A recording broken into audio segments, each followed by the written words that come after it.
Good afternoon. I'm now calling the May 2nd Board of Commissioners work session to order. We're going to start with a presentation from Martina Griffin on Keep Carroll Beautiful and a grant that we got. I'm just going to introduce Marty. I just wanted to refresh your memory. We had applied for a grant through the Solid Waste Trust Fund and got one of the largest awards in that program, almost $80,000, $78,000. And I am very pleased to allow Martina here today to tell us all the wonderful things that she's done with that money and how grateful we are for that partnership. So, thank you, Jacqueline. Alrighty, good afternoon.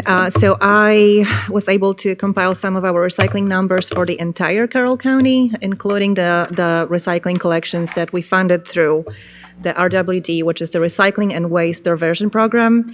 In front of you, you see the Keep Carroll Beautiful 2023 annual report. This is a almost final draft version. We're waiting for our numbers to come back from our tax accountant to, when they send us the F990 with all of the good numbers, we'll update a couple of things on the back. But the recycling numbers on the front and the Community Appearance Index, which measures the amount of trash on Carroll County roads, are all accurate. So hopefully I'll be able to email you the final version in just a couple of weeks so we can look at all of our numbers for 2023. But just to give you a quick information about Keep Carroll Beautiful, our mission is to engage the citizens of Carroll County in taking responsibility of our county's environment.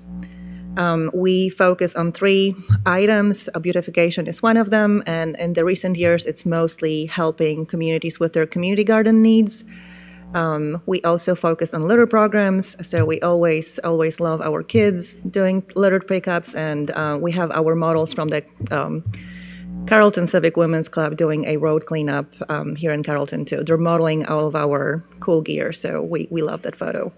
But what we do, I feel like the most, is help Carroll County residents with their recycling needs, especially focusing on the hard-to-recycle materials and amnesty events. This is a photo from our last year's Household Hazardous Waste, where we broke all of the Haz Waste records for the last, I guess, since we started Keep Carroll Beautiful, and we'll talk about the numbers in a second. And as always, I have to give a plug to our volunteers. We have 2 people on the Keep Carroll Beautiful staff. We have 15 board members, and we rely on volunteers to help us run those events. So big thank you to everybody who signs up. And our next one, the Household Hazardous Waste 2024, is coming up on May 18th. If you would like to help us unload paint and batteries, we call it hazardous waste, but it's not as exciting as it sounds. So it's just mostly fluorescent tubes, paint, and batteries. So again, I'm here today to give you some numbers about our 2023 events, and we hosted 2 e-recycling events. The spring one was hosted here in Carrollton with Southwire, and we also partnered with the city of Villa Rica and set up at the V-Plex to reach the, allow the northern part of Carroll County to reach the event easily. We also had 2 Tired of Tires events. They are not funded through the grant that Jacqueline was talking about, but each of the municipalities in Georgia has access to $75,000 each year to fund their tire recycling. So we used that grant to host the Tired of Tires. And again, the Haz Waste last year. So I know I had a lot of pictures, but there we go. I am a numbers person, so I hope this presentation can be made available to you after the meeting, but we collected a total of 53,000 and some change pounds of electronics last year. Our recycling events for electronics are getting a little bit smaller. Our electronics are getting smaller in size, they're getting lighter. You're not recycling those giant heavy TVs, you have flat screens. Our phones do not weigh 3 pounds each, they're tiny, tiny things. So our electronics intake is getting a little bit smaller by the weight, but we are getting steadily more and more customers. So we serviced 600 vehicles last year, and that corresponds to more or less 1,600 people who live or reside in Carroll County. The Tired of Tires is one of our, I think, biggest success stories of the last few years. Since we were able to partner with Solid Waste and host it at the transfer station, the event takes a week. So it's not just a collection of one Saturday, 4 hours. The event is hosted during the open hours at the transfer station. So 8 through 3:30 Saturday through next Saturday, with the exception of Sunday. And last year, the total for the year was 707 vehicles that recycled, 156,000 pounds of tires, which again is around, I think it's around 27, 25 tons of tires. In the past, if we had a good year, we had maybe 20, 25 tons during that year. Right now, we do it twice a year. And I don't know if we have the Carroll County Sheriff's Office here, but we get reports from Shane Taylor. And during the month when we host the event, the number of tires on the roadside drops by 70%. So those events help us keep the Carroll County roads clean too. I'm trying not to go too far. No, not too far. Okay, so my favorite part for the Tired of Tires is the savings that we provide for the residents of Carroll County. So the top number for the spring and the fall, if you want to bring a tire for recycling at the transfer station, you pay $8 per tire. That is the fee for the recycling, for handling, for shipping it to the recycler. Carroll County is required by the EPD to handle those tires the way that we handle them at the events as well. However, with the funding provided by the STAR grant, we are able to save the residents $25,000 and $22,000 during those events. So these are the direct, if you divide it by 8, you will get the number of tires that were dropped off. So these are the savings to the residents. And on top of that, the recycling costs are being reimbursed dollar for dollar to the county after the event. So last year, the county received almost $20,000 to recycle those tires too. So Haz Waste, last year we broke all of our records. I believe our previous event, we collected about 13,000 pounds of hazardous waste, and the cost is more or less $1 per pound when it comes to the final bill. So this last year we collected 28,000. We may have received that big grant that Jacqueline was talking about, and we were able to collect way more material than we typically do. So included in that was 14,000 pounds of paint. So that was, again, one of the most well-attended and event, and we had the most items collected. So there are almost 30,000 pounds of hazardous waste, which includes fertilizers, pesticides, herbicides, any harsh cleaners like acid and alkaline cleaners that could harm our beautiful farmlands and waterways. So those items are no longer a hazard for Carroll County, and they have been disposed of properly. And just to quickly go over the recycling fees, Jacqueline was talking about the grant.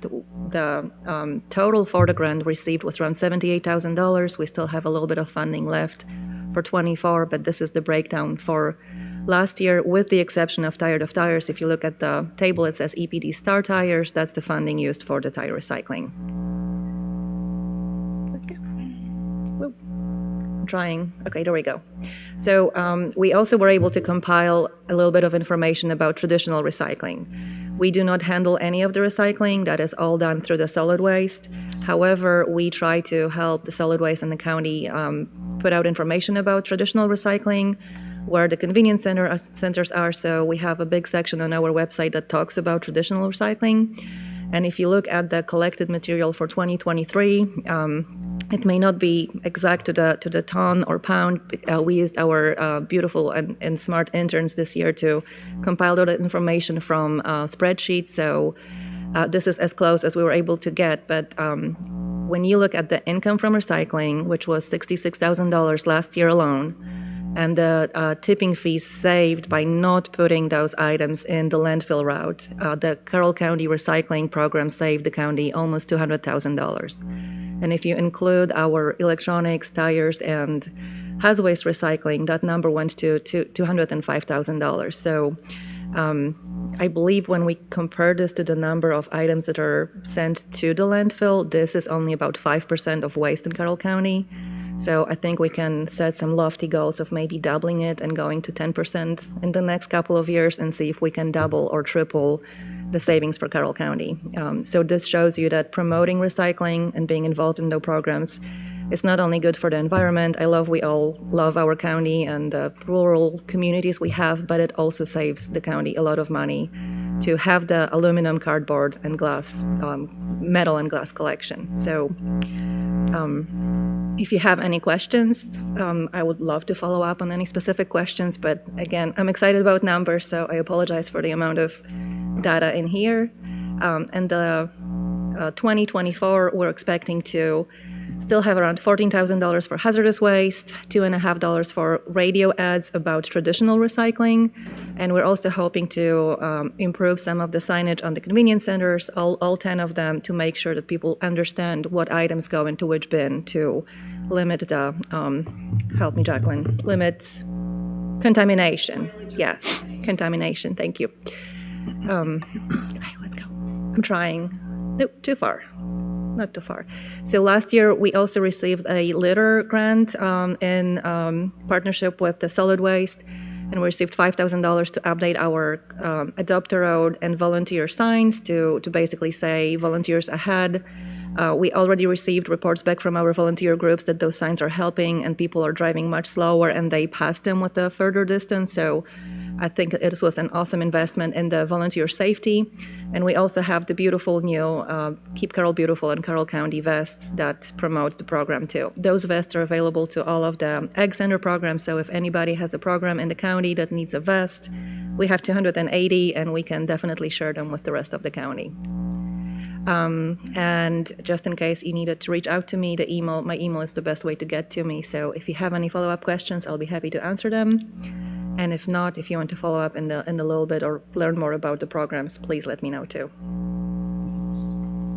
These numbers are very telling. Thank you for all the work. One quick question I have: when you were talking about possibly trying to double or triple the volume that you're getting in, and it's good to know that you're getting reimbursed for that, and it's obviously saving the county money as well.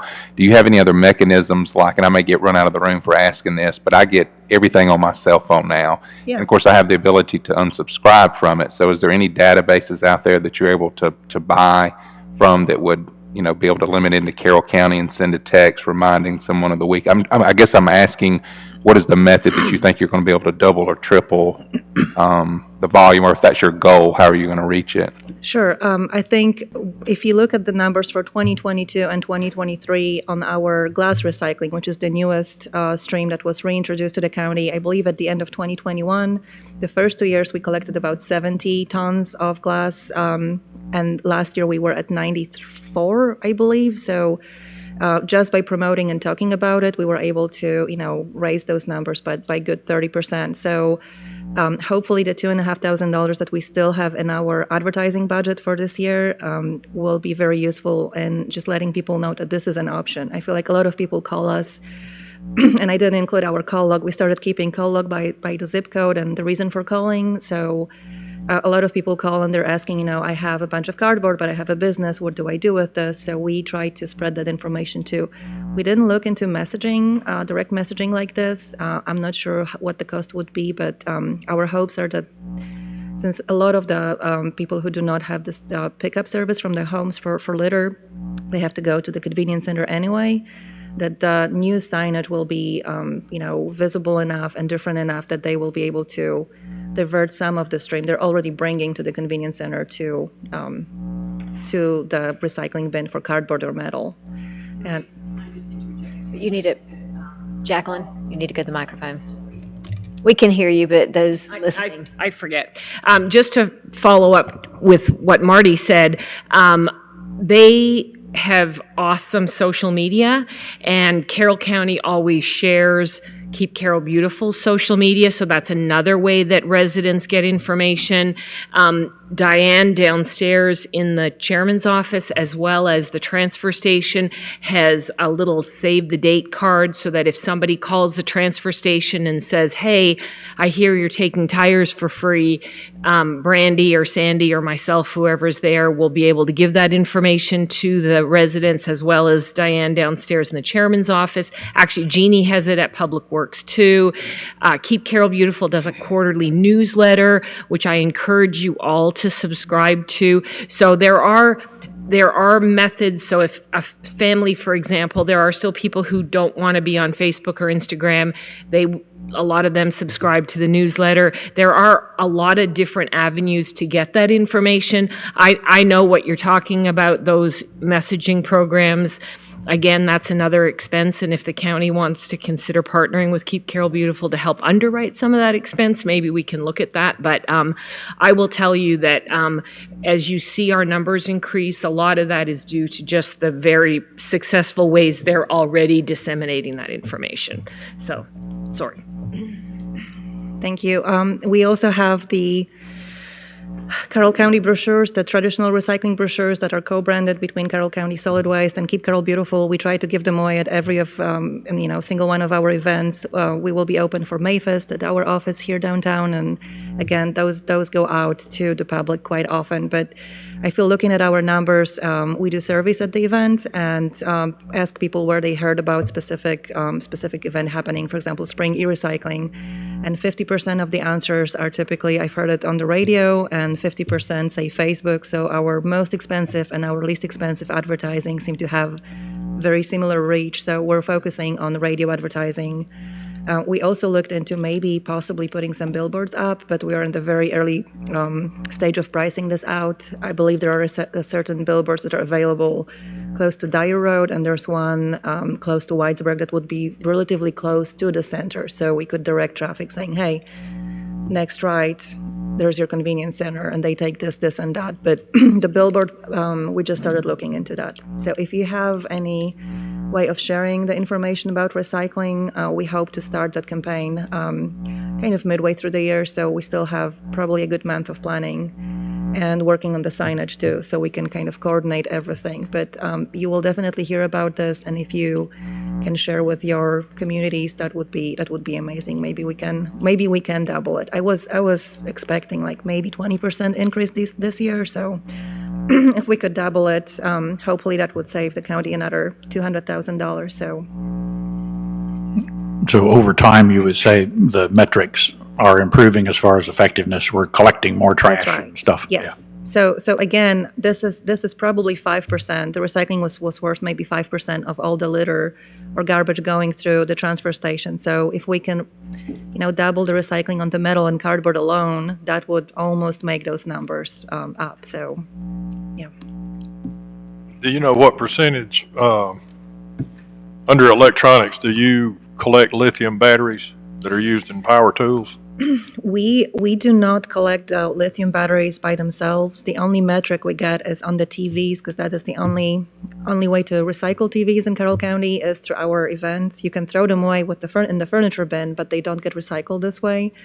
But we collect more batteries through the hazardous waste event that's coming up soon.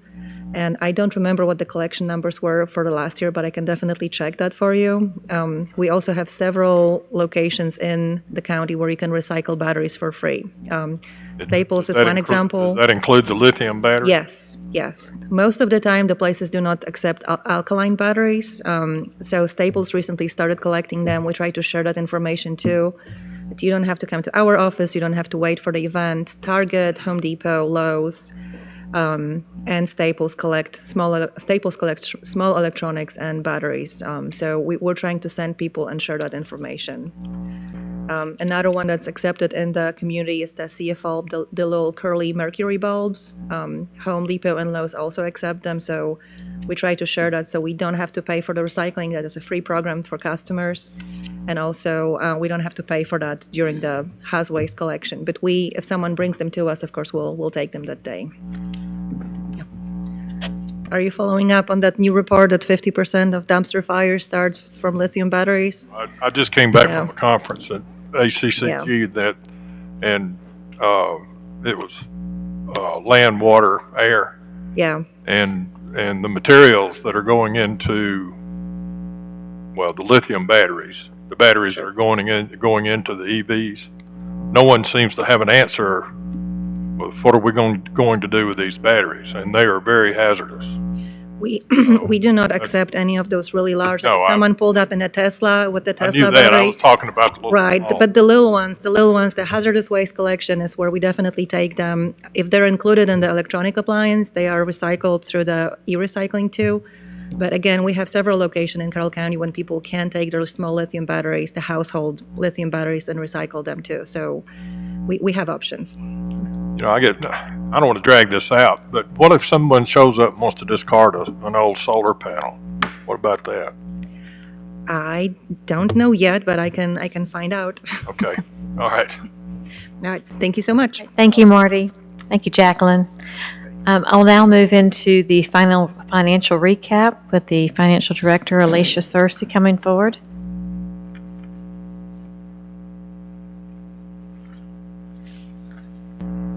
Good afternoon, Commissioners. We have before us the March financials. This puts us 9 months through the year, so we're 3/4 of the way. We've got 1 quarter left. At the end of March, we had revenues of $65,718,000, and we had expenses of $56,865,000. We had 2 land purchases in that number. If you back those out, we would be down to $52,810,000, and at that number, we're at 72% of our budget. So our expenses are running real well, excluding those 2 capital purchases of property, which were not in our budget, but we'll do through a budget amendment, and those were funded through the money, the lost revenue money that came back to us from the ARPA fund.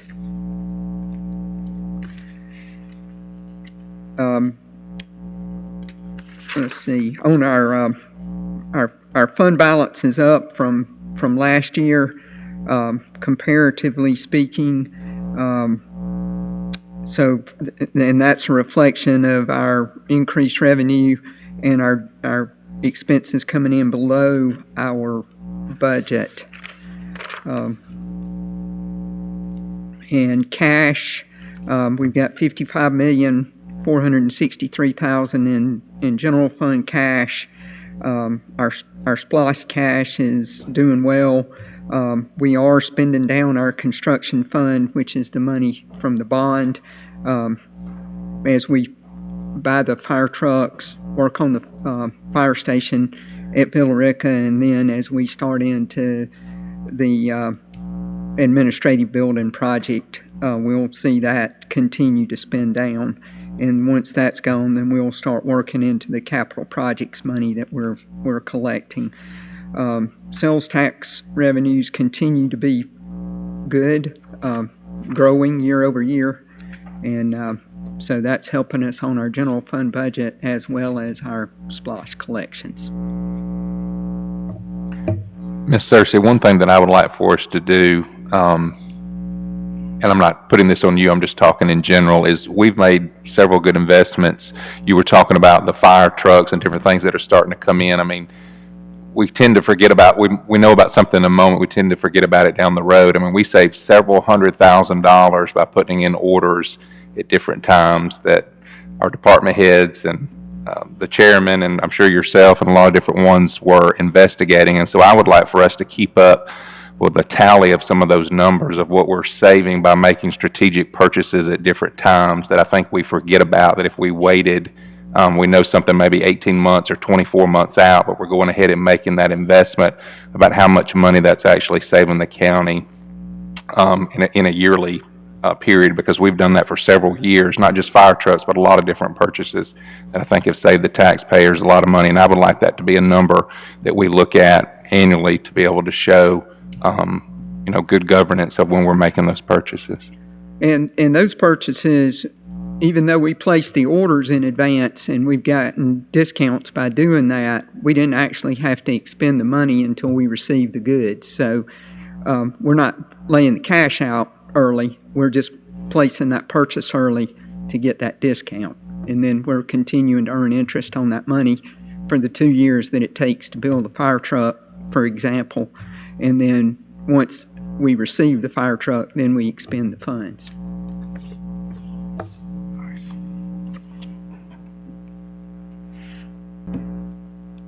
Okay, at this time we'll move into Tuesday's agenda. Let me figure out.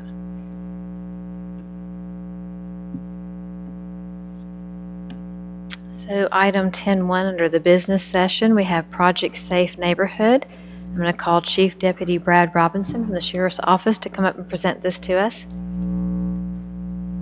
Thank you, Chairman, Board of Commissioners. Thank you for allowing me to be here.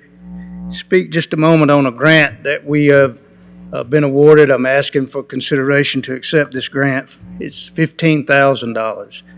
It's Project Safe Neighborhood, and essentially what that is we're going to purchase equipment such as flock cameras to hopefully make the county safer. We have now in the county several flock cameras, and what those are tools for law enforcement to capture vehicles going and coming.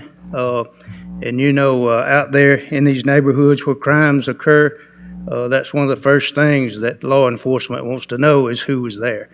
So Project Safe Neighborhood, we've targeted the enter and auto aspect.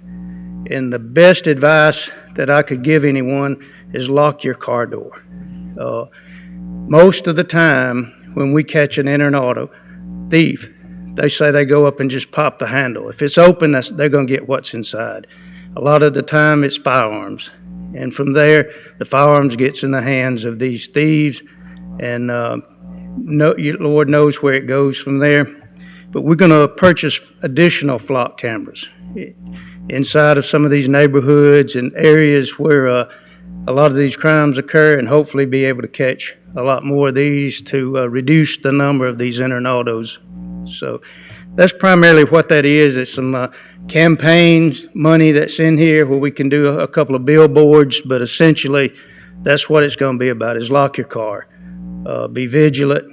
But these flock cameras are the majority of the cost, and that's going to be able to see who's going and coming and give the law enforcement officer a heads up and a good traction to go on. So that's $15,000. Any questions on that? Are y'all good with putting this on a consent agenda? I am. Okay. All right, Brad, you're up again for 10-2, the Sheriff's Office and equipment purchase. That's good. We were mentioning, I think the Commissioner Chance just mentioned about strategic purchases. We noticed that Dodge was not going to make the Charger again after 2023. So we went ahead and purchased 10 additional Chargers last year. We still have those right now sitting. They're not being used, and hopefully we can put them in the works this year. But right now we're looking to put some equipment on them. And the reason I'm asking for the money is because, sometimes manufacturers either raise the cost to buy some equipment that no longer make the vehicle, but while it's there and we're able to obtain the equipment, it's not all the equipment. You can see it's $62,000, but we're talking computer stands, push bumpers, pit bars, cages, rear window guards, that type of equipment for those vehicles, to go ahead and purchase that, to equip them.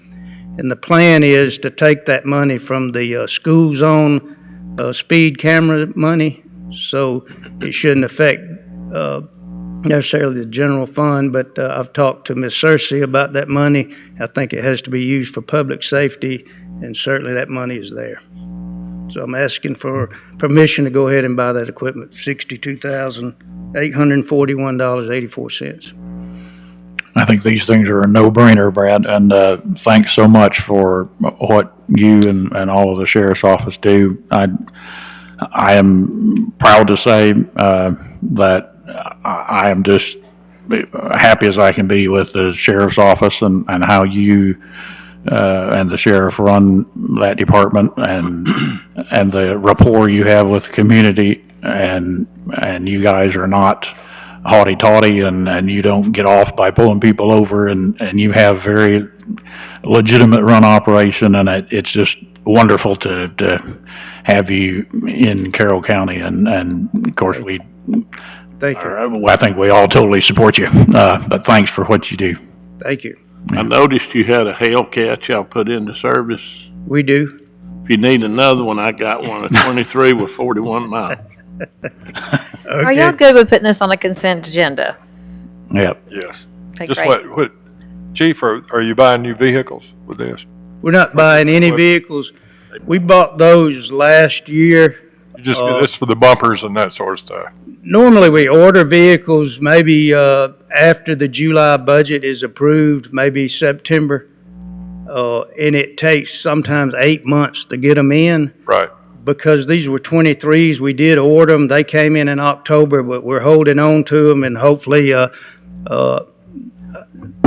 none of them will get wrecked in the meantime. So just trying to hold on to these that we have, but we do need to buy some equipment because they're 23 models. I don't want to wait to 25 and 26 to try to put it on there.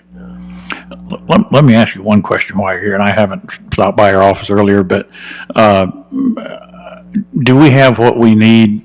And if not, maybe we can fund that too, since we're in budget talks, to keep the HEL from the east coming out here in the west like we had a couple weeks ago, all this crap about the people doing all the car stuff and blocking our roads and all that stuff. That just ticks me off. do. You know, that come to our attention pretty much late Friday afternoon. Mhm. We did get enough forces there in place to minimize any damage. I think in the future, we're keeping a pretty close tab on some of these type of events, and I don't foresee anything like that even happen. I think it's fairly minimal, but could have been bad. I think it will keep a pretty close rein on it in the future. Good. Well, we have a safe environment, and I just hate invaders like that try to disrupt it. So, Right. thank you. Thanks, Brad. Thank you.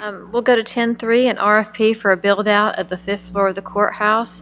And we have Theron Gay here, our county facilitator, who has worked with Judge Simpson's here, Judge Haney, and then Alan Lee at the clerk of court have done some work on this committee. And then, of course, we've had Montreal, Commissioners McClendon, Chance, and Fuller. So I'll lead to y'all for what you want, how you want to go forward with this, but we'll let them do the presentation. Thank you. Good afternoon. And Doug, I'm sorry, you're here too from the architect. Yes, thank you. Yeah.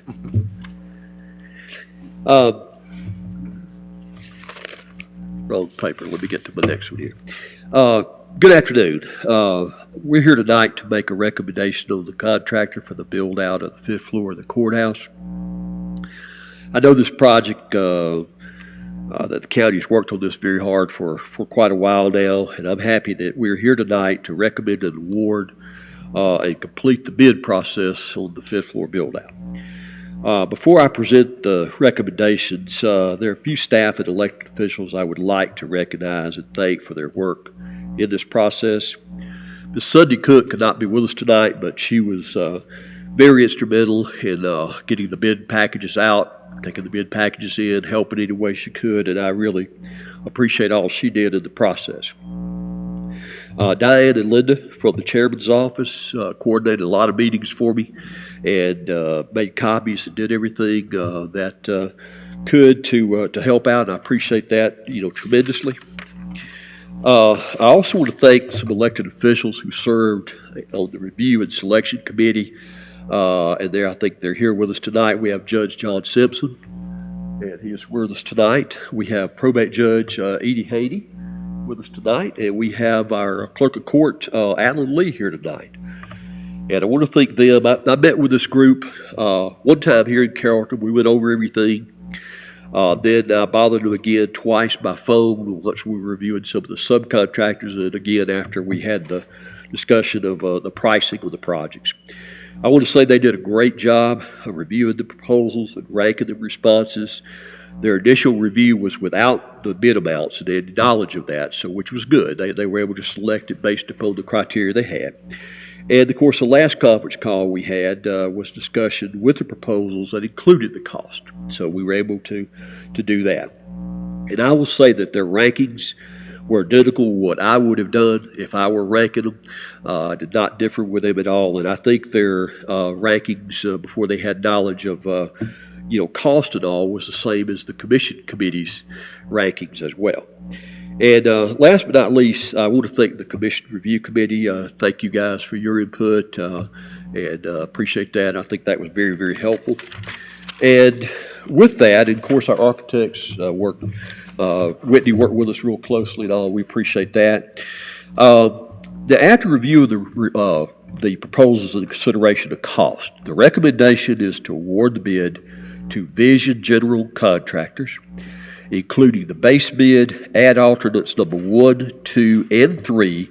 Of course, I would say pending final review of funding availability by our finance director. And I would also suggest that on a project of this nature, to be sure everything goes really smooth. I know the county's going to be looking after things. I know we got architects who are going to be there as well. And you're going to have your contractor. But sometimes on projects of this magnitude and the finish that we will require, and let me go back and say the 1 and 2 ranked proposals we had, I think they shared 4 of their subcontractors with each other. So they were all, right there together, and it gave good proposals. But I would recommend that the county consider looking at maybe having an owner's representative as well, that is there on a regular basis to be able just to make sure the project gets done. Not only that, you have the contractor, you have the architects, and you'll have this person from the county. And that person could be there, and if there's something wrong, if there's something they don't like, or something that doesn't meet the county standards, they're there to represent you guys. And I just think that would be a great way to do it. When we built the Justice Center in Coweta, we had that same arrangement, and we had a owner's rep. And that owner's rep, it was a very smooth process. It went really well. But the owner's rep was very, very valuable to us, because we had several people looking out for our interest on that. So I would recommend that you guys consider that as part of the prospect as well. And we'll be happy to help write up some criteria, what you guys would like for them to do. But I think being there on a regular basis, I don't mean dropping in once a month, I'm talking about looking at it on an ongoing basis, I think is very important. Because that way, on a daily basis, you can catch anything that maybe is out of kilter, or if there's something that needs a change order, you'll know that. And so I just think that's an important piece of the puzzle that you guys would want to consider. And again, our recommendation would be to award the bid to Vision General Contractors and allow the chairman to sign and negotiate all the documents that go with that. And Do any of the commissioners from the committee, do y'all have any comments? I must recuse myself from this contract. Okay, I actually bid the contract. okay, thank you for that. And I will say, Commissioner, the business you're talking about was on both of the top, Bid it with which I say speaks pretty good for I'll sustain business. to bid it with everybody. Alan, I need you to come step up to the, I know we can hear you, but anyone that's listening cannot, so I'm sorry to make you come up here. I didn't but- need to get up and come up and talk, but I just wanted to say that as a comedian, I think I can speak for us. I don't want to necessarily speak for us, but that we had several talks about the bid processes and the reasons why we're going the way we're going, and we all concur, so. Great, thank you. All right, so Montrell, Steve, Clint?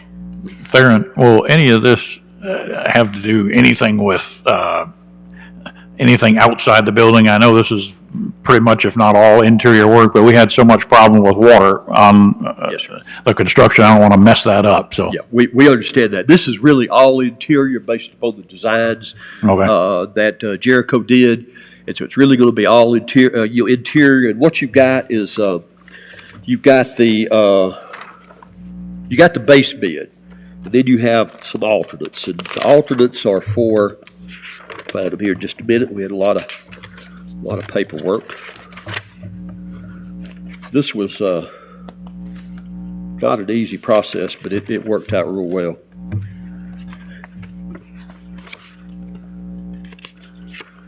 Somewhere in here I have the pricing, but anyway, let's see. Add alternates were, one was for, the first one was for the 4th floor grand jury move at new district attorney meeting room. That was add alternate number 1. The next one was add alternate number 2, which was remove the specified wall covering on floors 1 through 4 and just replace it with paint. I think it's kind of peeling away in some areas. And add alternate number 3 was to put no finish on the 5th floor break room, but create a storage space in that area. That was a deduct. Add alternate number 1 was a add. Add alternate 2 was an add, and add alternate 3 was a deduct. And so that brought us to the final numbers and all that we deal that we came to with this. So we don't, I'm sorry, we don't have attachments to any of this. So do we have the exact cost at this point? Yes, ma'am, we do.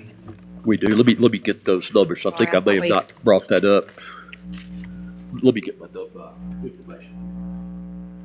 I know we've been talking about it for quite some time, but I just at the same time did not see the Right. attachment. So, but if While you Mr. wanna- Theron is looking up that total amount, I'll make some comments after reviewing the information. I also want to thank Mr. Theron and all the elected officials that served on the committee and for their work. I think they did an excellent job in scoring those. When you look at the top two scorers that had sent in qualified bids, there was a pretty good substantial amount of money difference there. And we spent a lot of time going through the RFP. We spent a lot of time saying, well, what was the value and what you're getting and the cost separation? You pointed out some points to us that over half the subcontractors, which those are going to be the ones actually doing the work, those were the same in either company. The point that was just brought up that Commissioner Reynolds was asking about, we've already got a roof, we've already got walls, we've already got a floor, we've already got an AC unit. So we've got some things there that are in place that's not going to make this a build from the ground up. Not saying that something still cannot be messed up. So when we looked at that cost differentiation, the suggestion of trying to hire an additional consultant to be here on site, to have another layer of eyes watching out for Carroll County is obviously well within that spread of cost differentiation had we gone with one of the top two authorized bids. The other thing is that we need to look at here was the FF&E. So those that don't know the acronyms, furniture, fixtures, and small equipment, this is going to have some modular build in it. So anytime you have modular build, you're going to have more moving components that may come under the FF&E budget, if you will, and also finishes. We obviously want this to be a very nice facility, so we've got a little bit of leeway. Obviously, we want to save all that we can for the taxpayers, but in the same note, by going with a well-qualified bid that was sent in that was several $100,000 cheaper than the other in the top two, we're going to be able to put in some what I call safety net components for Carroll County, and hopefully still have some flexibility there. If there's always something in construction you don't think about, or that once you see it coming together, you can think of something additional that needs to be put in. So I feel really confident with how the committee scored, and I feel very confident about where the budget is landing, the additional safety nets we're able to put in, and it's all within, hopefully, that parameter of what if we had taken the top bid proposal. I think what the county will see is, I think you'll be able to purchase that FF&E. You'll be able to get this consultant to help oversee it for the county. And I think you'll still have money left over at the end of the day with, with the difference in the bid. The Vision General Contractors, the base bid, and I'll supply Linda with all this, is $4,223,056. Add alternate 1. And I'm still not sure they didn't get add alternate 1 and add alternate 2 flip, but that's okay. Add alternate 1 is $30,262.40. Add alternate number 2 is $150,487. Add alternate 3, which is a deduct, is $20,080 for a total bid price of $4,383,725.40. Thank you.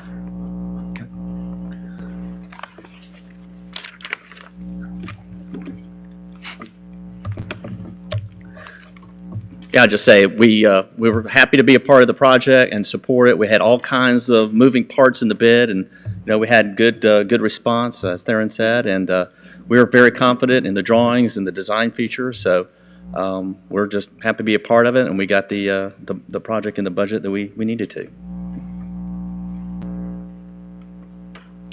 So, I'll be happy to answer any other questions or any other comments from the board. Or just one question. Where's this company out of? Just curiosity. Where they? I think they're from Cartersville. Okay. I believe that's right. I can make sure about that. I'm almost certain they're from Cartersville.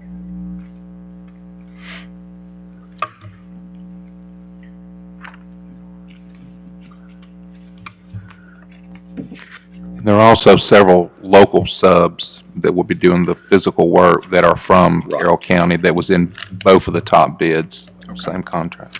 Yeah, absolutely. yeah, Cartersville. And there are local subs, got a list of those as well, that, I'll give to Linda. I'll be happy to talk to you about that or mention that if you would like. They're planning on using DCW construction for metal frame and the insulation, gypsum board and ceiling. Planning on using Lewis Fire Protection for fire sprinklers, B&R Plumbing for plumbing, and Maryland Associates for HVAC. And so, Commissioners, are y'all good with putting this on a consent agenda for Tuesday night? Okay, great. Thank you all for this. thank y'all. We appreciate it. Thank you. Thank you. Okay, we'll now move into 10-4. It's a resolution approving a change order number 2 for Phase 1 release and subcontractor recommendation and approving the total project budget for the new county administration facility at 423 College Street, Carrollton, Georgia. We have Josh Henson here, the senior project manager from Balfour Beatty, and we have Alicia Searcy, finance director, for questions, and Avery Jackson, you've been working on this closely too as a county attorney. So, and Doug, you're staying because you've been doing the all the architect work. Yes, I'm here and ready to answer any questions. All right, so I'll turn it over to Josh and everyone else. Good afternoon. Good to see you all again. So I've got two of my colleagues here with me, Russ Brocklebank and Chris Winning. So we're here today to request approval for an early release package. As many of you know, obviously I was here not too long ago to discuss the informational session to drum up local participation, because obviously that's a big goal of ours to attract the local and qualified bidders to the job. So that being said, we had a great response. We actually received about 140 proposals on the job. So I'm pleased to report that from the conceptual bid that we had, or the budget, to the 50% DD, we're within budget. So as the designs progresses, we've been working hand in hand with Jericho and Doug's team, and so we'll continue to do so as we get to the 100% construction set of documents. So at this point, with the early release package, the request is for the $14,909,141. That value makes up approximately 40% of the GMP. And so I think something else to add to that is approximately 22% of the total value that'll be the GMP is local participation already at this point. So that's huge for us, and we set a goal at the very beginning of the job, and we're already hitting those. So we got a long ways to go, but at this point, 40% of the value and at 22% local participation. So the premise behind this is kind of why this early release package. There's two main reasons. So as your CM, it's to take the risk out of the project, to alleviate the escalation is kind of the main priority, and lock those materials in, lock the cost in. And the second primary reason is the schedule. So to address the schedule, the lead times behind those materials, for example, the electrical switchgear, the generator, getting the steel released. So all those long lead items ahead of setting the GMP, ahead of the construction documents finishing, going ahead and getting those released. So again, we worked hand in hand with the design team, and we feel comfortable where we are releasing those packages. From a timing aspect of where we are, we intend to be on site and break ground in July and go to GMP, present that to you in the September timeframe. So that's kind of the update of where we are and the request for that, the $14 million for the early release package. So can you give me some, I guess, I understand what you just presented, but when you're calling this a change order, and I understand a change order doesn't necessarily mean you have to be spending more money. You can change something out and save money, and it's still called a change order. But I guess I'm just a little curious. So we had, I guess, the dynamics laid out originally, and so you're kind of altering that to be able to have the early release package, and that's why you're calling it a change order. Can you kind of walk me through while we're talking change order and we haven't even come up out of the ground yet? I guess that verbiage or how that's contained in what you're presenting today. It can be conceived wrong. So it's called a component change order. So look at it as almost a step process to get to the GMP. So the GMP is set once in parallel with the construction documents finishing. Once the GMP is set, all of those components that get to the GMP are superseded with the GMP. So it's a step process. So that, in other words, those components, so component one was for the demolition readiness that was voided. This component is it's exactly what it says. So it's a component change order, which is a partial release of that GMP. So it's, a component of the GMP. That's kind of that's what it is. So the GMP will supersede that. Are there any components that are going to Early buyout. It's an early buyout of the project, as we get to, and that helps the schedule and then the.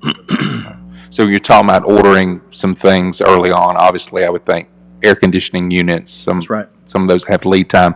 Is there any particular items that may be under that equipment category that you would have to wait and try to do measuring once the facility of the structure comes up that you're not able to order on the front end, or are you still able to put a placement on that? I know some things have to be measured as facilities are coming up. You don't necessarily know the exact measurements of everything, so I was just curious. Yeah, so the packages that are included in that is the steel, the HVAC, electrical, elevator, and the concrete. So all of those components work hand in hand with each other. And all of those components, we've been working for the past, 4 or 5 months alongside Doug's consultants to make sure that those packages are coordinated with one another. So with this, that behind the scenes will continue to be coordinated with shop drawings. So once this value is released, those subcontractors are awarded, the submittal process starts. We review them, the consultants review them, and that coordination process continues. So there's a dual check and balance here. That's right. While we're making That's right. purchases. Okay. I think what confused them is we entered into a lump sum contract and then it said change order. Yeah. And we hadn't even started. I think that's what confused everyone. And I do know those components you mentioned, they go up every day. It increases. And based on some time I spent with Mr. Jackson earlier today, so there's gonna be 2 of these. You're gonna have this phase, and then there'll be one other phase to complete the project that you'll come back to us for. Is that correct? No, the goal is that this is the component, the next one's the GMP. Okay, yeah, so they'll be, okay. Yep, that's it. So we'll come back to you in the September and present the GMP, and that's it.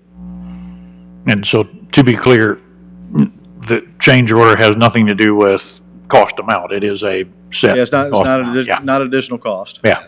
It's Okay. because of the wording of the contract that we have to call it a change order. Yeah. So that's why it's called a change order, to be in line with the type of contract that we have with the contractor, and it falls in line with all the terms of that, but. Yeah. And we bid this process out through construction manager at risk, correct? So short of a Boeing 747 landing or an earthquake, something out of everyone's control, that's something that, as the general contractor and the architect, you all are going to have to work amongst yourselves. If there's an error or something, those change orders you would not see typically come back to the Board of Commissioners. That's something that you're charged with handling yourself through how the bid process was originally sent out. That's correct. Thank you. Commissioners, are y'all good with putting this on a consent agenda for Tuesday night? Okay, so Josh, we aren't requiring you to come back, but if y'all have some questions, you can reach out to him, or if you need him to come back, give me enough lead notice to get him out of that Atlanta traffic. Great, thank you guys for coming. Thank you. Okay, so 10-5 is a road abandonment. We have to do a public hearing, so that'll be on Tuesday night. We're going to go down to 10-6. I'm going to call Ben Skipper, our Community Development Director, to talk about some roofing for the parks. You mean Buford T. Justice? Excuse me. I couldn't hear you. Good. Madam Chairman, Board of Commissioners, we've got a short list to choose from tonight. We only have 2, but both of them must have sharpened their pencils pretty sharp. Our low bidder was Integrated Construction from Villa Rica, Georgia, $111,650. Our second bid was Johnson Construction, Noonan, Georgia, $113,472. So, must be pretty good numbers. We're going to recommend the low bidder of Integrated Construction, and this will be to replace the aging roofs at Tanner's Beach and McIntosh. Some of the roofs that we wanted to get re-roofed At McIntosh, the roofers refused to get on the roofs, for they feared that the roof was so far gone that they actually couldn't get up and carry their weight. So we will be coming back later for some of those that we're actually probably going to just tear down and then maybe go back with an aluminum steel frame structure that the bumblebees won't eat down for us. Any questions? So I'm assuming from your recommendation of going with the low bidder, both of the companies you felt are qualified. There wouldn't be a reason why you needed to go with the higher bidder, even though there's not much of a spread there anyways. They were both qualified, in your opinion. They both met the standards that we put in that Sunday put in the package. So what buildings are these at McIntosh, Ben? So if you go to Council Bluff, I would not recommend getting on the building. No. If you go to McIntosh's cabin, I would not recommend you get on the building. Okay. And if you go to the Overlook, that is another one that there's been a lot of damage due to the bumblebee work there and father time, age, and rot. So it's, you know, the tipping tide turned into it was beyond a roofing project and turned into a full-blown remodeling project. So I just dropped those from the bid list and just went with re-roofs because I was trying to keep the company within its wheelhouse, just roofing. So on the McIntosh cabin? McIntosh's cabin. That's the building on the right as you drive in.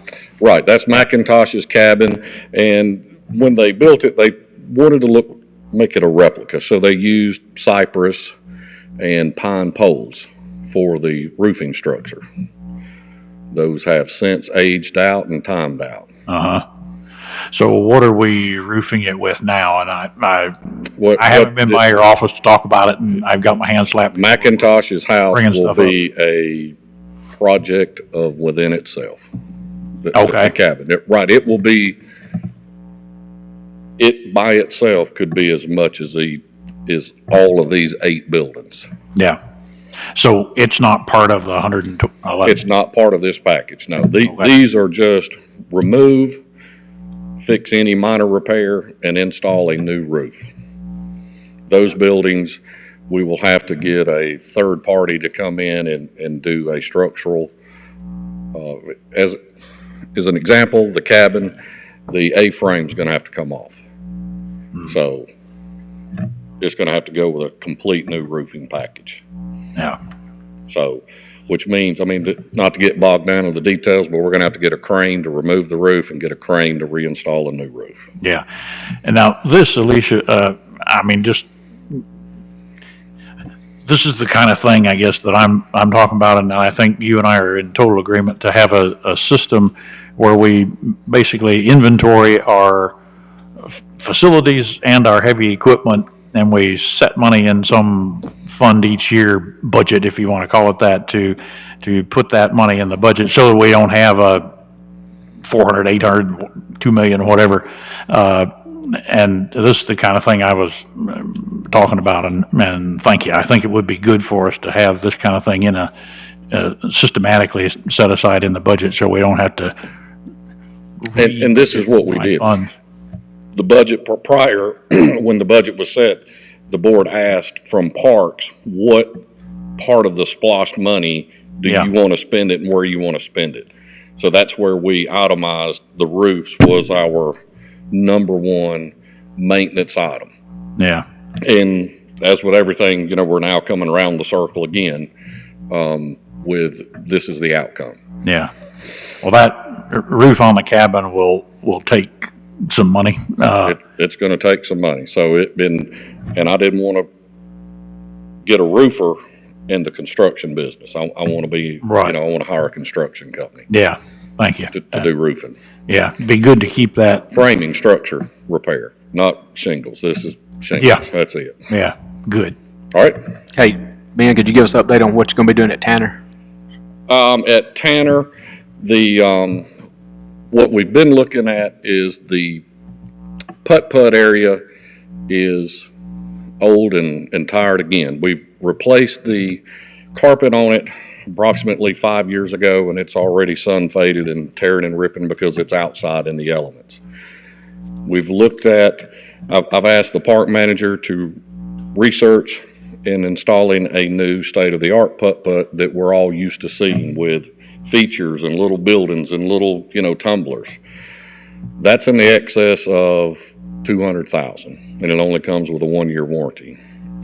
And since I've been Parks Director, we've been keeping record on what we do in putt-putt. Our best year ever was only $4,200 revenue in putt-putt.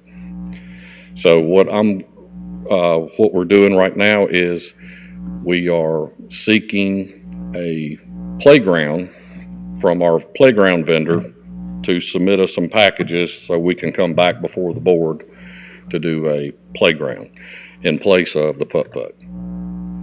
Okay. And what kind of roof, are you having some roof issues out there also? At Tanner's Beach, yes. the residence, the manager's residence roof, the concession stand roof, the convenience center, the bathrooms and showers roofs, all need re-roofing. Okay. Are y'all good with putting this on a consent agenda? Yes, and one other point I want to make, Commissioner Reynolds, not putting words in your mouth, but I think part of what you're saying is not only do we need to start allocating in a fund, because we know we're going to have expenses from year to year keeping things up, but we know today, when that roof is finished, it's going to last 15 or 20 years. There almost needs to be a tally sheet that says in 15 or 20 years, and maybe you apply a CPI index to it, that you're going to have this expense presumably in that amount of time. So it gives you some idea each year annually when you're trying to put money in there. Yeah. What are you going to need at different intervals? So anyways, just adding to your point, I think there's a couple of components that we could make that very efficient. Yeah, good. First you took away storybook land, now no putt-putt. That is true. Okay, we'll move on to 10.7, a consideration of update and changes to the county's enabling legislation for cost of living increases, and I have Avery Jackson, the county attorney, to present this.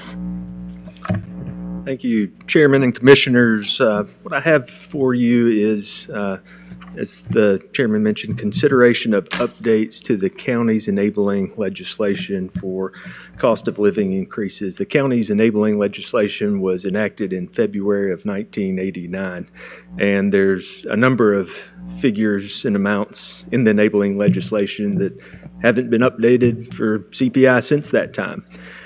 The state has since enacted some legislation that requires some amounts to be updated, and that legislation doesn't really work well with our enabling legislation, and sometimes there's conflicts and sometimes there's gray areas, and that can lead to differing results in calculations.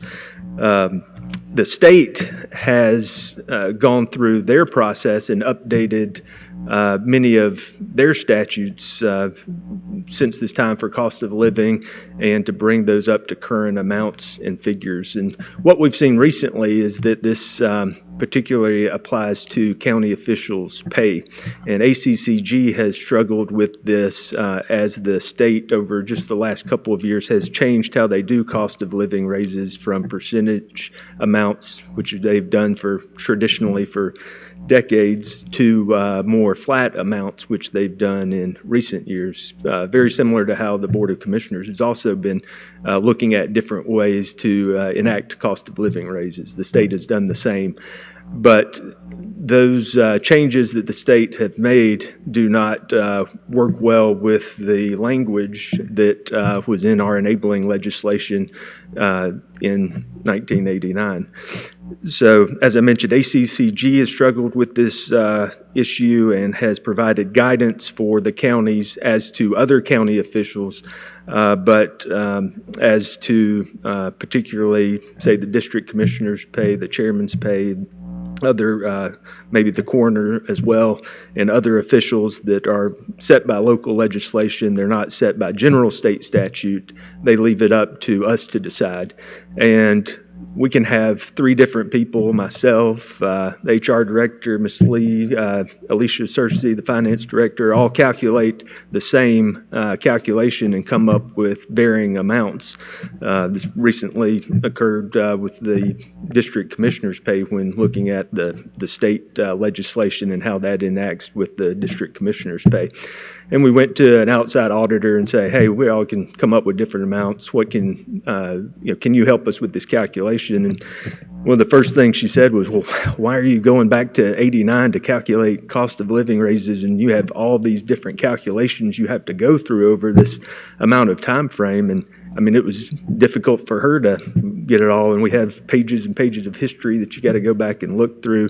And so she said, y'all really need to take a look at updating this. And you may not be at market rates anyways, even with how you're trying to calculate it. So you need to update it for CPI, so you're not making these long calculations for decades to come up with a current number. And you may want to look at the market too to see if these are really current market rates.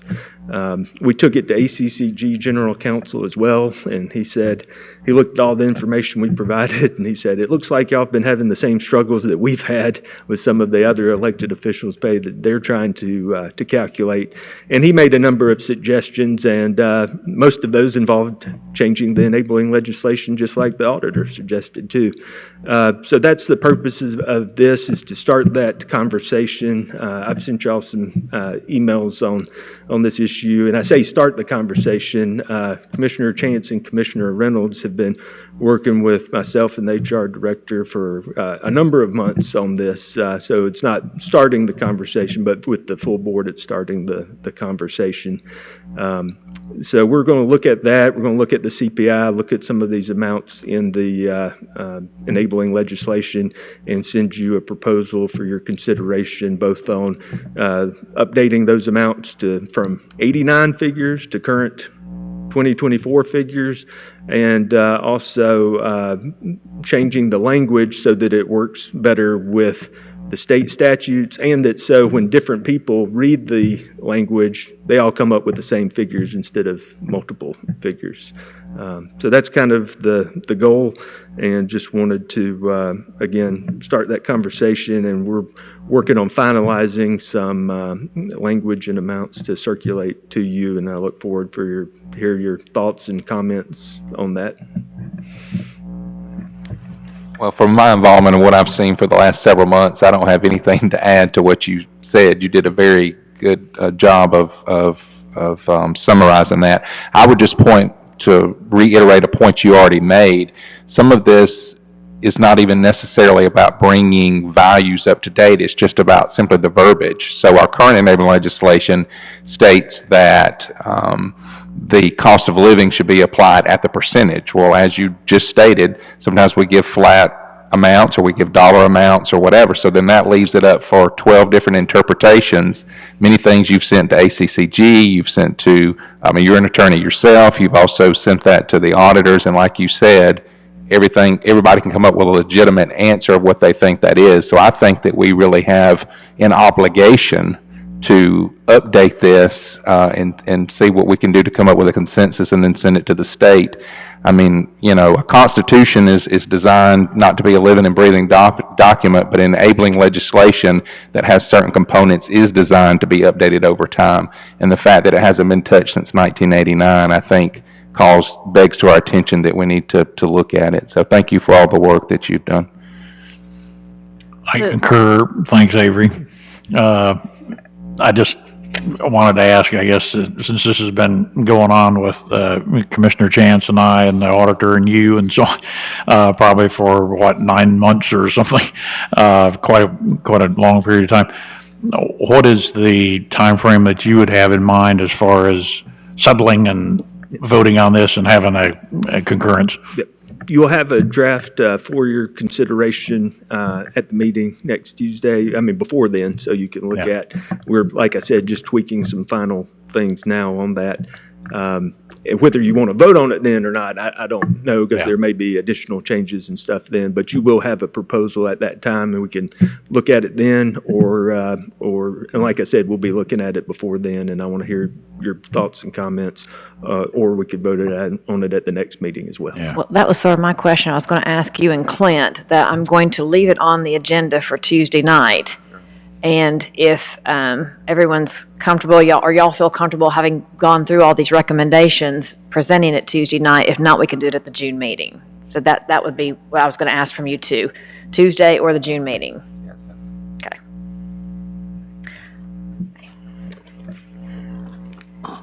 All right, and then, all right, that leaves us with 10-8, the natural gas suppliers. We're going to wait till Tuesday on that, as Sunday is still working on some information to give us. And then it leaves us now to 10-9, the Carroll County budget. Normally, we do present that at the meeting on Tuesday. So at this time, I don't have anything else on the work session, so I'm going to end the